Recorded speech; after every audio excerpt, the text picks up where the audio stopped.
بسم اللہ الرحمن الرحیم نحمده ونصلي ونسلم على رسوله الكريم اعوذ باللہ من الشیطان الرجیم بسم اللہ الرحمن الرحیم وَأَمَّا مَنْ خَافَ مَقَامَ رَبِّهِ وَنَهَى النَّفْسَ عَنِ الْهَوَىٰ فَإِنَّ الْجَنَّةَ هِيَ الْمَأْوَىٰ صدق اللہ مولانا العظیم وبلغنا رسوله النبی الکریم ونحن على ذلك لمن الشاهدين والشاكرين والحمد لله رب العالمين اللهم صل على سيدنا ومولانا محمد وعلى آل سيدنا ومولانا محمد وبارك وسلم وصل عليه۔ خوش نصیب ہوں گے وہ لوگ کہ جن کے بارے میں حق تعالی فیصلہ فرمائیں گے کہ ان کو جنت بھیج دیا جائے،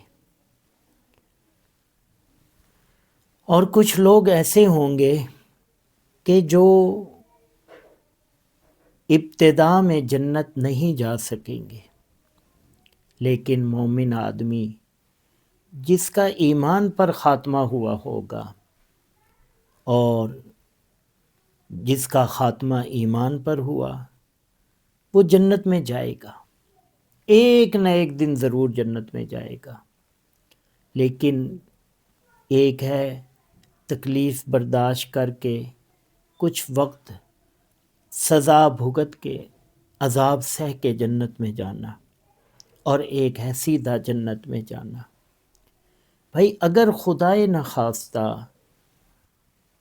فیصلہ جنت کی بجائے کچھ اور ہوا تو یہ کیا ہمارے لیے قابل برداشت ہوگا؟ کیا ہمیں اس بات کی فکر نہیں کرنی چاہیے، اس بات کو نہیں سوچنا چاہیے کہ ہم جہنم سے بچ جائیں اور سیدھا جنت میں جانے والے بن جائیں؟ کیونکہ عذاب برداشت کرنا اور تکلیف سہنا یہ کس کے بس کی بات ہے؟ کس میں اس کی ہمت ہے؟ عورت تھی نا، اس کے پیچھے اوباش لڑکے لگ گئے، اب وہ پناہ چاہتی ہے۔ مسجد کا دروازہ کھٹکھٹایا۔ مسجد میں ایک طالب علم رہتے ہیں جو کہیں اور پڑھتے ہیں اور بیچارے رات اس مسجد میں آ کے اپنا وقت گزارتے ہیں۔ کہنے لگی کہ میں رات گزارنا چاہتی ہوں۔ انہوں نے معذرت کی کہ میں اکیلا ہوں اور نوجوان ہوں، آپ کا یہاں میرے پاس ٹھہرنا رہنا مناسب نہیں ہے۔ اب اس نے بہت کوشش کی، اصرار کیا ادھر ادھر سے، اور کہیں جگہ بھی نہیں ملی۔ ان کو ترس آیا، انہوں نے کہا کہ اچھا گزار لو وقت۔ اب اس کو ایک طرف لٹا دیا اور خود دوسری طرف بیٹھ کے مطالعے میں مصروف ہو گئے۔ طالب علم تھے، اللہ والے تھے، بزرگ تھے، نیک انسان تھا۔ اب رات گزری، جب صبح کا ٹائم قریب ہوا تو وہ کہنے لگے بھائی رات گزر گئی ہے، اور وہ اوباش وہ بھی کہیں چلے گئے ہوں گے، تو اب آپ جائیں یہاں سے۔ تو وہ عورت کہتی ہے کہ میں تو نہیں جاؤں گی۔ کہا وائی، کیوں نہیں جاؤ گی؟ ان کا جب تک آپ مجھے ایک بات کا جواب نہ دیں۔ ان کا وہ کون سی بات؟ وہ کہنے لگی کہ میں نے رات دیکھا، مطالعہ کرتے رہے، اور جو چراغ آپ کے پاس جو دیا جل رہا تھا، آپ کچھ دیر کے بعد ایسے انگلی اس کے اوپر رکھتے تھے اور وہ آگ آپ کی انگلی کو لگتی تھی ایسے، تو آپ سی کرتے تھے اور انگلی پیچھے ہٹا کے پھر مطالعے میں مصروف ہو جاتے تھے۔ یہ عمل آپ نے ایک بار نہیں، دو بار نہیں، یہ آپ نے کئی بار کیا۔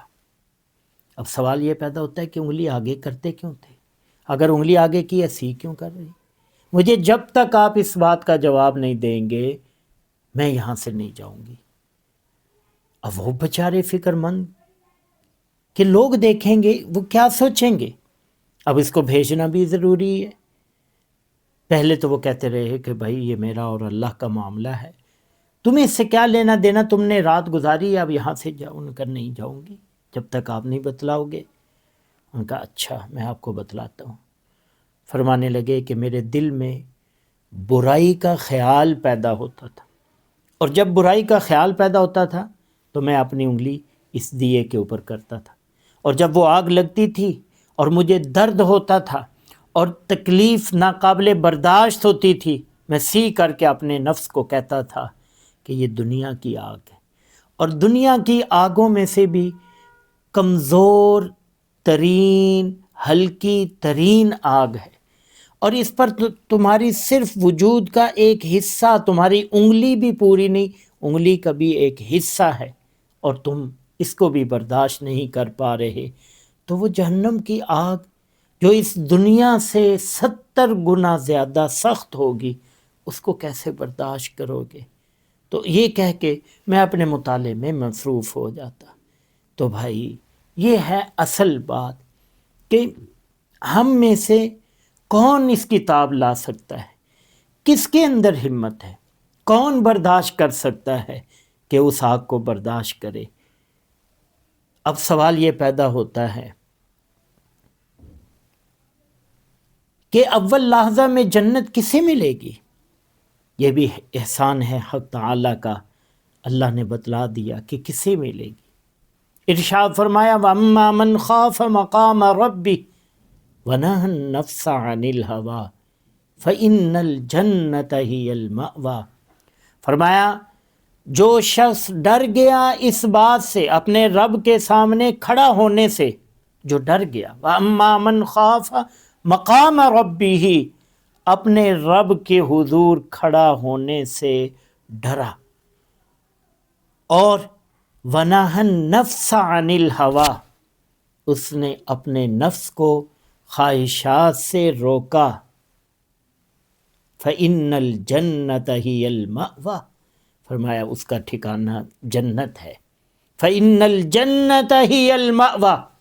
تو دو چیزیں اللہ تعالیٰ نے بیان فرمائی، ایک ہے اما من خاف مقام ربی، یعنی اس شخص کے اندر خوف خدا ہونا چاہیے، جس کے اندر خوف خدا ہوگا، اور دوسری چیز وَنَهَى النَّفْسَ عَنِ الْهَوَىٰ، کہ خواہشات سے اجتناب ہوگا، خوف خدا ہوگا اور خواہشات سے اجتناب ہوگا، جنت اس کا ٹھکانہ ہوگا۔ اگر ہم چاہتے ہیں کہ ہمیں جنت ملے تو پھر اس کے لیے اپنے اندر خوف خدا پیدا کریں اور خواہشات سے بچیں، خواہشات سے بچیں، خواہشات نفسانی اس پر عمل نہ کریں۔ تو جب ہم یہ کام کریں گے تو انشاءاللہ پھر جنت ٹھکانہ بنے گی۔ اور جنت کس چیز کا نام ہے؟ فرمایا کہ جنت میں ہر انسان کی ہر خواہش کو پورا کیا جائے گا، ہر انسان کی ہر خواہش پوری ہوگی۔ فرمایا جیسے ایک بادشاہ کی زندگی ہوتی ہے، جنت میں ہر شخص بادشاہ والی زندگی گزارے گا کہ جو چاہے گا وہ کرے گا، جو سوچ ہوگی وہ اس کی سوچ پوری ہوگی۔ تو دنیا یہ تو قید خانہ ہے، اللہ رب العزت نے ہمارے لیے انعام کی جگہ وہ جنت کو بنایا ہے۔ الدنیا سجن المؤمن و جنت الکافر، یہ عیاشی فحاشی کرنے کے لیے نہیں ہے، یہ تو ہم مومن کے لیے ایک قید خانہ ہے، اور کافر کے لیے جنت ہے۔ مومن کے لیے جنت مرنے کے بعد ہے۔ اللہ تبارک و تعالی ہم سب کو جنت الفردوس میں اعلیٰ مقام عطا فرمائے، اور جو ہمارے مرحومین ہیں اللہ پاک ان کو بھی جنت پہنچائے، اور ہمیں جنت والے اعمال حق تعالی نصیب فرمائے۔ وما علینا الا البلاغ۔